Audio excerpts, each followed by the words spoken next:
몇 주 전에 어두워지면 안 됩니다라는 주제로 주일날 설교를 했었습니다. 여러분 기억나십니까? 기억을 못 하시는 것이 은혜일 수도 있죠. 저에게는 시간이 지날수록 우리의 육체가 약해지는 것은 어쩔 수가 없는 겁니다. 간혹 보면 세상에 이런 일이 이런 데 있잖아요. 70이 됐는데도 이 어떤 분은 막 근육이 짱짱하신 분이 있습니다. 그 운동을 열심히 해가지고 몸은 20대 부럽지 않을 정도로 근육이 엄청나게 있는 분들이 있죠. 그런데 이런 분들도 어느 날 갑자기 약해집니다. 세월을 거스를 수는 없는 거죠. 그렇게 열심히 운동하고 열심히 건강관리하고 20대 남성들보다 근육이 더 아주 멋들어지게 있는 분들도 어느 날 갑자기 탁 꼬꾸라지는 때가 오는 거죠. 그걸 이겨낼 수는 없는 겁니다. 물론 죽을 때까지 아프지 않고 건강하신 분들도 있죠. 그는 이제 은혜죠. 그래서 복이라고 그러잖아요. 건강의 복이다. 복이라고 그러는데 세월 그 사람들도 언젠가는 기력이 쇠하여 수명이 끝나게 되어 있습니다. 우리의 육체는 점점 약해져 가는 겁니다. 그 약해져 가다 보면 우리가 자동차 처음 새 것 탔을 때는 참 좋은데 조금 지나면 여기 고장나고 여기 고장나고 저기 달아지고 저기 달아지고 하는 것처럼 우리도 여기 하나 저기 하나 이제 고장이 나기 시작하죠. 몸이 약해진 것 같이 정신도 약해지기가 쉽습니다. 근데 이 정신이 약해졌다고 할 때는요, 두 가지로 나눠봐야 돼요. 마음이 약해진 것 또는 정신이 흐려진 것, 이렇게 나눠봐야 됩니다. 마음이 약해지는 것은 한 두어 달 전일까요? 세 달 전일까요? 캐나다에서 한국에 들어오신 선배 목사님을 만났어요. 이제 저한테는 2년 선배 목사님인데 캐나다에서 목회하고 계시다가 휴가를 얻어서 한국에 들어오셨어요. 그래서 같이 이렇게 식사하는데 대표로 식사 기도를 하는데 울어요. 그 식사 기도하는데 우는데 은혜가 돼서 우는 게 아니라 사모님 하시는 말씀이 이 양반이 요즘 갱년기가 가지고 그냥 기도만 하면 운대요. 말만 나와도 운대요. 그러니까 이제 마음이 약해진 거예요. 마음이 약해져 가지고 조금만 짠한 것만 봐도 눈물이 나오고 조금만 좀 서글픈 이야기가 나와도 눈물이 나오고 그건 이제 마음이 약해진 거죠. 그러나 정신이 흐려지면 옳고 그름을 분별을 못하는 거죠. 마음은 약해질 수가 있어요. 우리가. 그래서 정신이 흐려지면 안 되는 거죠. 나이가 들어서 분별력이 흐려졌다, 정신이 흐려졌다. 그걸 우리가 노욕이라고 표현하기도 하죠. 나이가 들더니 집착이 심해지는 거죠. 그 욕심이라는 것은요, 시야가 넓어지지 않고 좁아지는 것을 말하는 거죠. 자기가 원하는 그것만 보이는 거예요. 그것만 보이는 것이 이제 욕심인 거거든요. 젊었을 때는 우리가 좀 불같은 성격이 있더라도 세월이 지나면 그 불같은 성격이 싹 사라지고 좀 사람이 넓어져 가지고 과거에는 이해가 안 되던 사람도 이제 이해할 수 있고 과거에는 도저히 품을 수 없는 사람도 좀 품을 수 있고 이렇게 좀 넓어져야 되잖아요. 그리고 그렇게 넓게 멀리 보던 시선이 더 멀리 더 넓어져서 결국에 어디를 보는 거예요? 하나님의 나라를 보게 되는 거죠. 눈앞에 보이는 것에 집착하던 그 마음이 이제는 저 멀리 하나님의 나라를 바라보고 그러면 하나님의 나라를 바라보면 세상에 대한 욕심은 점점 없어지는 거죠. 하나씩 옛날에 그렇게 움켜잡던 거 하나씩 내려놓고 하나님 나라를 바라보게 되는 거죠. 겉사람은 후피하지만 속사람은 날로 새로워지는 거죠. 저와 여러분이 그렇게 될 수 있기를 바랍니다. 우리 옆 사람과 인사합시다. 그렇게 멋지게 늙어갑시다. 좀 우리의 몸이 여기저기 고장 나는 것은 어쩔 수 없어요. 그러나 우리의 속사람은 좀 멋있게 넓어지고 깊어지고. 사무엘서에 나오는 엘리 대제사장은 그렇게 못 늙었던 것 같습니다. 2장 22절에 보면 엘리를 이렇게 표현해요. 엘리가 매우 늙었더니 엘리가 늙었어요. 3장 2절에는요. 엘리의 눈이 점점 어두워가서 잘 보지 못하는 그때에 늙고 보지 못하는 자. 시야가 아예 이제는 보지 못하는 자가 돼요. 좀 더 넓게 봐야 되는데 저 멀리 봐야 되는데 오히려 보지 못하는 자가 됐어요. 4장 18절에는요. 엘리가 죽을 때 그를 이렇게 설명해요. 나이가 많고 비대한 까닭이라. 몸이 비대했다는 것은 우리가 상징적으로 육신의 욕심이 컸다 이제 이렇게 보는 거죠. 좀 덜어내야 되는데 막 더 달라붙은 거예요. 늙었어요. 시야는 좁아졌어요. 육체적 욕심은 많아졌어요. 그 노욕이라고 하는 것들이 아주 이제 덕지덕지 달라붙은 거죠. 이 엘리의 문제는 자기 자신에서 끝나지 않았습니다. 2장 12절에요. 엘리의 아들들은 행실이 나빠 여호와를 알지 못하더라. 자기 자녀들의 문제로 나타나거든요. 개역 성경에는 이렇게 번역됐었어요. 엘리의 아들들은 불량자라 여호와를 알지 아니하더라. 이것을 언어 그대로 하면 엘리의 아들들은 베리야할의 아들들이라. 이 불량자라는 단어가 베리야할의 아들들이라 이렇게 되어 있습니다. 이 베리야할이라는 단어는 한나가 성전에 가서 아들 하나 달라고 간절히 기도하잖아요. 그 기도가 길어지니까 그냥 겉에서 보기에 꼭 술 취한 여자가 술주정하는 것처럼 보였어요. 엘리 대제사장이 야 네가 어느 때까지 이 포도주 마시고 그리고 취하겠느냐, 제발 술 좀 끊어라 책망하니까 거기에 대놓고 이 한나가 이렇게 이야기했습니다. 나의 주여 그렇지 아니하니이다. 나는 마음이 슬픈 여자라. 포도주라 독주를 마신 것이 아니요 여호와 앞에 나의 심정을 통한 것뿐이오니 당신의 요종을 악한 여자로 여기지 마옵소서. 이때 이 악한이라는 단어가 베리야할이라는 단어입니다. 술 먹고 취해가지고 술주정이나 하는 그런 악한 사람으로 나를 보지 마십시오. 나 그런 베리야할 아닙니다. 이제 이런 말이에요. 그런데 엘리의 아들들은 베리야할의 아들이라 이제 이렇게 기록하고 있어요. 그 악한 아들들. 엘리가요, 자기 아들들이 베리야할인데 자기 아들들의 그 모습을 못 보고 하나님 앞에 눈물로 기도하는 사람은 베리야할로 본 거예요. 분별력이 없어진 거죠. 눈이 어두워서 보지 못하는 거죠. 반면에 사무엘은요, 사무엘의 이름의 뜻은 하나님이 들어주심이라는 뜻이거든요. 한나가 기도하여서 아들을 얻은 것 때문에 이름을 그렇게 붙였겠죠. 2장 11절에 사무엘을 이렇게 기록합니다. 그 아이는 제사장 엘리 앞에서 여호와를 섬기니라. 여호와를 섬겼다 이렇게 돼요. 이 섬기다라는 단어가요, 여호수아 1장 1절에 여호수아를 소개하는 글이 이렇게 되어 있습니다. 모세의 수종자 눈의 아들 여호수아. 개역 성경에는 모세의 시종 눈의 아들 여호수아 이렇게 수종자 시종 그 몸종 같이 그 자기 주인을 섬기는 사람을 말하거든요. 그 시종이라는 단어가 섬기다라는 단어하고 똑같은 거예요. 그러니까 여호수아가 모세를 섬기듯이 몸종이 자기 주인을 섬기듯이 사무엘은 하나님을 그렇게 섬겼다는 거예요. 어릴 때부터 마치 시종이 자기 주인 섬기듯이 하나님을 극진히 섬겼다. 자기가 하나님을 섬기는 것을 허투루 하지 아니하고 극진히 섬겼다 그런 의미예요. 그러니까 엘리 대제사장의 아들들은 제사장임에도 불구하고 베리야할 아주 악한 자들이었어요. 근데 사무엘은 제사장도 아니야. 성전에서 심부름하던 사람. 그런데도 하나님을 시종이 하나님을 섬기듯이 다 그렇게 지극정성 섬겼다는 거예요. 2장 18절에 보면요, 세마포 에봇을 입고 시중 들었다. 사무엘은 어렸을 때에 세마포 에봇을 입고 여호와 앞에서 섬겼더라. 이 세마포 에봇은요, 레위인들이 공적인 직무를 수행할 때 입던 옷이었어요. 사무엘은 평민으로 가 있는 거예요. 그러니까 사무엘이 입을 옷은 아니에요. 옷은 그 사람의 정체성을 나타냅니다. 그렇잖아요. 그래서 제복을 입는 거잖아요. 경찰은 경찰 제복을 입고 군인은 군인의 옷을 입는 거죠. 그래서 자기가 입는 옷은 자기의 정체성을 나타내는 거예요. 우리가 하나님 앞에 나와서 공식적인 임무를 수행할 때는 복장을 갖추는 겁니다. 이렇게 해중석에 앉아 있을 때는 그나마 조금 여유가 있겠지만 저처럼 설교를 한다거나 사회를 본다거나 기도를 한다거나 그는 공적인 임무를 수행하는 거잖아요.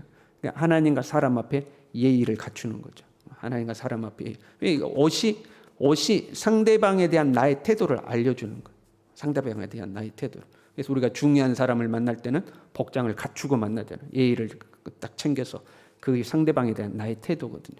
그 옷이 자기 정체성을 나타내는 거예요. 오늘날 청소년들을 보면 우리 딸도 짜증날 때가 있어요. 한 번은 제가 첫째하고 셋째는 안 그럽니다. 둘째가 좀 그래요. 교회 가는데 옷을 좀 너무 짧게 입고 가서 제가 인상을 한번 확 쓰고 뭐라고 한 적이 있거든요. 그 뒤로 교회 올 때는 좀 얌전하게 어디 하나님 앞에 예배드리러 가는데 그런 복장으로 가느냐. 요즘 청소년들은 이제 어리니까 그러겠죠. 그 옷인지 뭔지 교복을 왜 그렇게 천이 부족한지 막 짧게 잘라가지고 이 추운 날에도 다리를 다 드러내놓고 자기들은 그게 멋인 줄 알잖아요. 그런데 우리의 관점에서 보면 천박한 거죠. 그게 천박하고 어리석은 것인데, 옷은 자기 신분을 나타내는 건데 자기 자신이 그러한 복차림을 하고 가면 자기가 어떤 사람이라는 걸 나타내는 거잖아요. 근데 그렇게 다니는 거죠. 우리 첫째는 안 그러는데, 우리 첫째는 그런 일로 속 상한 일이 없어요. 둘째가 누구 닮았는지 모르겠어요. 둘째가 누구 닮은 것 같아요? 둘째가 저 닮아가지고 제가 좀 간팠거든요. 제가 좀 간푸고 그랬거든요. 지금 목사라 좀 이렇게 좀 어떻게 좀 예의를 갖추려고 노력하는 거지. 옛날에 자꾸 막 간팠거든요. 이 관양 순천에서는 간푸다고 그러고 저희 쪽에서는 부잡스럽다고 그랬거든요. 부잡하다고. 그 옷이 자기 정체성을 나타내는 거예요. 그러니까 사무엘이 어릴 때부터 세마포 에봇을 입었다는 것은 사무엘이 어떤 사람인 것을 보여주는 거고, 사무엘이 미래에 하나님 앞에 어떤 사람이 될 것인가를 보여주는 거예요. 그 세마포 에봇을 입은 거예요. 그런데 그 옷을 누가 만들어줬어요? 이 옷은 그의 어머니가 만들어줬어요. 19절에 이렇게 돼. 18절에가 세마포 에봇을 입고 여호와 앞에 섬겼다 이렇게 해놓고, 19절에가 그의 어머니가 매년 드리는 제사를 드리러 그의 남편과 함께 올라갈 때마다 작은 겉옷을 지어다가 그에게 주었다 이렇게 기록하고 있어요. 그의 어머니가 만들어준 옷이 세마포 에봇인지 아닌지 사실 분명하지 않아요. 그런데 일부러 18절에 세마포 에봇을 입었다고 기록해놓고 19절에는 어머니가 매년 겉옷을 지어줬다 하고 기록하고 있어요. 그 옷이라는 정체성이 어디에서 왔느냐? 그 어머니 한나에게서부터 왔다 이제 그러는 거죠. 사무엘에게는 그의 한나라는 위대한 어머니가 있었어요. 그러니까 사무엘의 그 정체성, 그 정체성에서 나오는 경건의 삶, 그는 기도하는 어머니 한나에게서 나온 거예요. 그의 어머니에게서 사무엘의 정체성이 나오는 거죠. 21절에요. 아이 사무엘은 여호와 앞에서 자라니라 이렇게 되어 있어요. 이걸 직역하면 이렇습니다. 소년 사무엘은 여호와와 함께 성장했다 이 말이에요. 그대로 번역을 합니다. 여호와 앞에서 자랐다는 것은 하나님 여기 있고 사무엘은 여기 있다는 게 아니고 하나님 옆에서 같이 자라났다 그런 의미예요. 그러니까 하나님께 딱 붙어 있었어요. 그리고 26절에는요. 아이 사무엘이 점점 자라매 여호와와 사람들에게 은총을 더욱 받더라 이렇게 되어 있는데, 이걸 또 직역하면 이렇게 되어 있어요. 소년 사무엘은 성장을 거듭하면서 하나님 곁에서 그리고 사람과 함께 선하고 아름다웠다. 그래서 선이라는 단어가 나오는데 이게 토부라는 단어거든요. 하나님의 선하심을 나타낼 때 쓰는 단어예요. 악한 거나 불순한 것이 하나도 없는 상태. 우리나라 표현에는 그런 거 있죠. 티 없이 맑게 자랐다. 그러니까 도덕적이나 윤리적인 것을 넘어서 하나님 앞에 영적으로 티 없이 맑고 깨끗하게 그렇게 자라났다는 거예요. 어디에서? 하나님 옆에서. 하나님 옆에서 그렇게 자라났다. 근데 그 뒤에는 누가 있었다? 기도하는 어머니. 경건의 본을 보이는 어머니가 있었다 하는 거죠. 또 이런 이야기 하면 또 왜 어머니만 강조하냐고. 참 우리 시대가 그렇게 됐어요. 여러분 어머니가 있었다 그러면 어머니 되시는 분들이 나도 저는 한나와 같은 위대한 어머니가 돼야겠다 이런 마음을 먹어야 선한 마음이잖아요. 목사님 또 어머니 여자들만 이야기하고 그럼 아버지는 뭐하고? 아버지도 교육 열심히 해야지. 그런 마음은 별로 좋은 마음은 아니에요. 사무엘서가 한나를 강조하고 있어요. 보세요. 엘리는 그의 아내가 등장하지 않아요. 엘리의 아들들은 그의 어머니가 등장하지 않아요. 누군지 기록하지 않고 있어요. 사무엘만 그의 어머니가 누구인지, 그 어머니가 어떻게 하나님 앞에 헌신하고 서운하고 기도하고 해서 하나님께 아들을 얻었고 그 아들을 하나님께 서운한 대로 그 약속을 지키고 있는지를 그대로 기록하고 있죠. 그 어머니가 옷을 지어 입은 것. 오늘 저녁에 참석하신 어머니들, 아직 자라고 있는 아이들이 있으면 그런 어머니 되시길 바랍니다. 목사님, 나는 이미 배려버렸어요. 다 커갖고 이제 다 커갖고. 그러면 손자 손녀들을 위해서 기도하시길 바랍니다. 이 사무엘은 그렇게 하나님 앞에서 자라나더니 풍전등화와 같은 이스라엘을 믿음으로 잘 세워나갔어요. 사사였잖아요. 매사에 공평하고 의로운 재판을 했어요. 이 사무엘의 집은 라마에 있었습니다. 에브라임 소속이거든요. 에브라임 지파 라마에 있었어요. 사무엘은 베델, 길가, 미스바 등을 순회하면서 예배드리고 백성들을 지도하고 재판을, 다 에브라임 산지에 있던 지역입니다. 그런데 이 사무엘의 끝이 꼭 아름답지만은 않습니다. 우리 뒤로 넘어가서 사무엘상 8장 1절에 보면 이렇게 되어 있습니다. 사무엘이 늙음에, 불길하죠? 엘리가 늙었듯이 사무엘도 늙었어요. 세월을 막을 수가 없어요. 엘리가 매우 늙어 눈이 어둡고 몸은 비대해졌는데 사무엘도 늙었어요. 사무엘이 늙음에.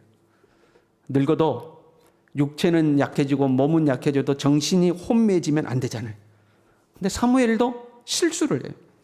사무엘이 늙음에 그의 아들들을 이스라엘의 사사로 삼으니, 사사는 하나님이 지명하여 세우게 되어 있어요.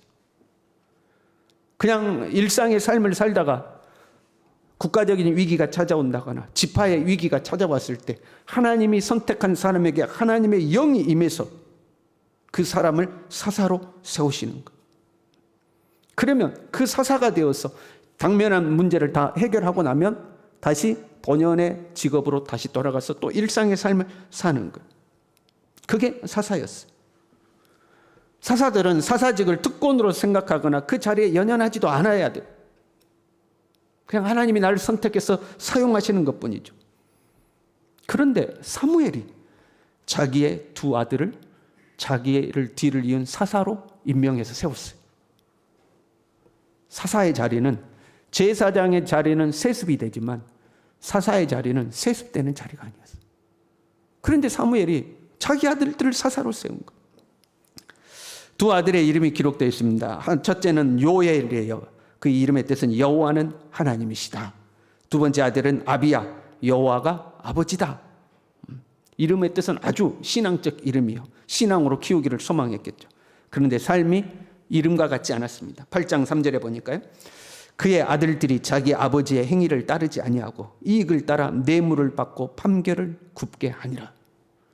사사의 최대 임무가 재판하는 거예요. 판결해 주는 거예요. 백성들 간에 시비가 붙으면 그걸 듣고 하나님의 말씀에 따라서 하나님 앞에 이것은 옳고 이것은 그르다, 정확하게 말씀대로 판결을 해야 돼요. 그런데 이익을 따라서, 이 이익이라는 단어는 베짜라는 단어입니다. 불의의 재물을 말하고 있습니다. 불의의 재물을 탐욕스럽게 탐한 거예요. 이들은 아직 젊은 사람들이에요. 엘리는 늙어서 노욕이 있었어요. 근데 사무엘의 아들들은 아직 젊은 애들이에요. 젊은 대로 노욕이 가득한 것처럼 욕심이 가득했어요. 이 뇌물이라는 단어가요, 쇼하드라는 단어인데 아주 매력적인 단어입니다. 이 쇼하드라는 말은 뇌물이라는 부정적 의미가 있지만 선물, 예물이라는 긍정적 의미도 가지고 있어요. 아무 대가를 바라지 않고 순수한 감사한 마음에서 드리면 이 쇼하드는 선물이 됩니다. 하나님의 바치는 예물이 될 수도 있습니다. 그런데 목적을 가지고 부정한 방법으로 내게 이익을 취할 욕심으로 그것을 드리면 그게 뇌물이 되는 거예요. 그런데 이 아들들이 이 뇌물을 탐한 거예요. 부정한 재물, 부정한 방법을 욕심을 낸 거죠. 이들이 부엘세바에서 사사가 되었다 하고 기록되어 있어요. 8장에 보면 부엘세바. 아까 사무엘은 어디서 활동했다고 그랬어요? 에브라임 지파. 에브라임 지파는 중부 지역에 가 있습니다. 부엘세바는 유다 제일 남쪽에 가 있습니다. 그러니까 아버지하고 떨어져 있었어요. 아버지가 주로 활동하던 그 무대에서 떨어져 가지고 저 남쪽에 가 있었어요.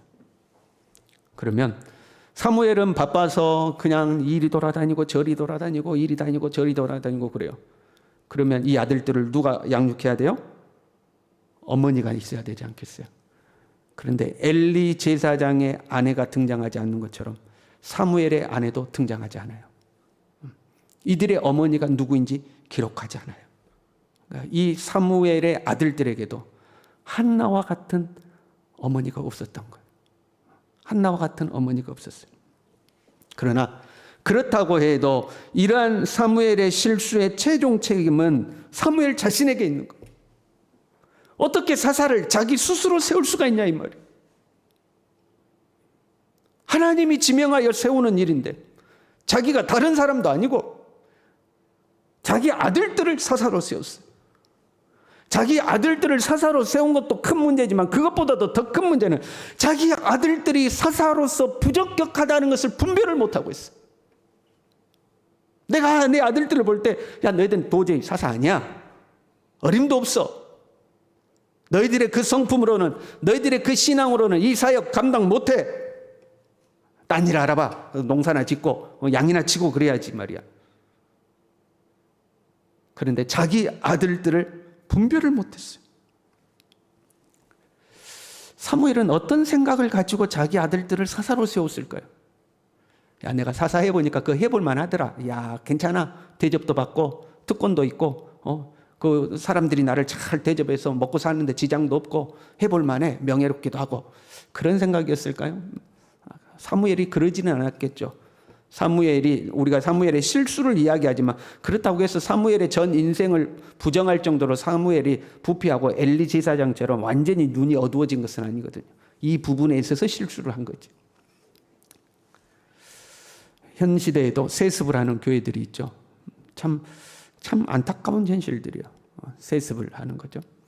세습을 하는 교회의 자기들의 변은 이렇습니다. 교회의 안정을 위해서. 주로 큰 교회들이 이렇게 세습을 하잖아요.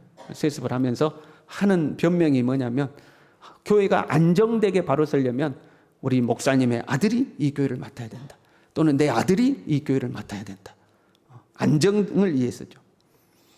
아마 사무엘도 그런 생각을 가졌을 수도 있겠죠. 사무엘 시대는 이 국가의 과도기적 순간이거든요. 사사 시대에서 왕정 시대로 넘어가는 과도기 상황에서 국가가 굉장히 혼란스럽던 상황입니다. 그 국가로서 완벽하게 자리를 잡지 못했어요. 그냥 일종의 지파 동맹초로서 존재하는 거지 국가로서의 자리를 잡지 못하던 시대였습니다. 그러니까 이 나라가 안정되게 유지되기 위해서는 내 자식들이 그래도 이 사사직을 맡아서 어떻게든 이 나라를 좀 이끌어가야 되지 않겠는가, 그런 생각을 했을 수도 있겠죠. 그런데 그런 것들은 다 인간적인 생각이에요. 사무엘이 늙어서 판단력이 흐려진 생각이야. 그 어릴 때 사무엘, 하나님 옆에서 하나님을 수종들던 그 사무엘의 자식 아니에요. 하나님 곁에서 그리고 사람과 함께 선하고 아름다웠던 사무엘의 모습이 아니에요. 그 순수했던 사무엘의 모습이 아니에요. 하나님은 나의 주인이시고 나는 그의 수종들던 시종이나 다름없으니 주님 말씀하시옵소서. 내가 주님 말씀하신 대로 하겠습니다 하는 그 종의 자세가 아니었어요. 그 순수함을 잃어버린 거죠. 이것 때문에 백성들은 그렇지 않아도 왕을 소망하고 있었던 백성들에게 빌미를 줘서 이 백성들이 이제 끊임없이 왕을 요구합니다. 사무엘에게. 우리도 왕 세워주라. 당신 아들들 봐라. 개판이다 말이야. 뇌물 받고 재판도 지그들 마음대로 하고 안 된다. 왕 세워주라. 왕 세워주라. 사무엘은 끝까지 그걸 버텨냈어요. 자기 아들들의 사사직을 지키고 왕정을 거부하기 위해서 끝까지 버텼어요. 결국에 하나님이 개입하셔가지고 백성들의 요구를 들어주라. 백성들의 요구를 들어주라. 하나님이 개입하셔서 사무엘이 결국 왕을 지명하여 세우게 됩니다. 사무엘이 완전히 어두워진 건 아니지만 안타까운 부분이 있는데 성경은 그걸 그대로 노출해서 우리에게 알려주고 있어요. 좀 감춰줄 수도 있지 않겠어요? 위대한 선지자니까 사무엘의 그 실수했던 모습을 감춰줄 수도 있지만 사무엘이 늙음에 이런 자기 아들들을 사사로 세우고 자기 아들들은 사사답지 않는 엉터리였고 그로 말미암아 백성들은 왕을 요구하고 결국 왕정으로 넘어가게 되었다는 것을 그대로 기록하고 있어요. 왜요? 우리에게 교훈을 주시려고. 위대한 선지자 사무엘이 그랬다면 우리는 오죽하겠냐 이 말이야. 위대한 선지자 사무엘이 그렇게 하나님 앞에 어릴 때부터 주님의 음성을 듣고 사무엘의 말은 하나도 땅에 떨어지지 아니하였다 할 정도로 위대한 선지자였는데, 그 사무엘이 늙음에 판단력이 흐려져 가지고 하나님이 세워야 될 사사를 자기 마음대로 자기 아들로 세우고 이런 엉뚱한 짓을 했단 말이에요. 그럼 우리는 오죽하겠냐 이 말이죠. 하나님을 수종 들고 하나님 곁에서 하나님과 함께 살아갔던 시절이 여러분 우리에게도 있지 않았습니까? 우리 젊었을 때, 여러분 젊었을 때 처음 주님 만나서 꽃신앙으로 주님 섬겼을 때, 주님이 말씀하시면 내 목숨까지도 내놓을 것 같은 그 순수한 신앙으로 주님 섬겼을 때 그때 있지 않습니까? 그 믿음과 신앙을 잃어버리지 않기를 간절히 바랍니다. 세월이 지나서 우리의 몸은 다 삐그덕 고장이 나고 여기 부서지고 저기 부서지고 여기 도려내고 저기 도려내고 이제는 밥을 씹어도 옛날같이 맛이 안 느껴지고 삼키려고 해도 국물이 없으면 안 넘어가고 그렇게 우리가 점점 우리의 몸은 약해질지라도 하나님을 사랑하는 마음, 하나님께 수종들던 그 마음, 하나님의 뜻에 순종하던 그 마음, 그것은 흐려지지 아니하고 겉사람은 후패해도 속사람은 날로 새로워지는 우리 모두 될 수 있기를 간절히 바랍니다. 기도하겠습니다.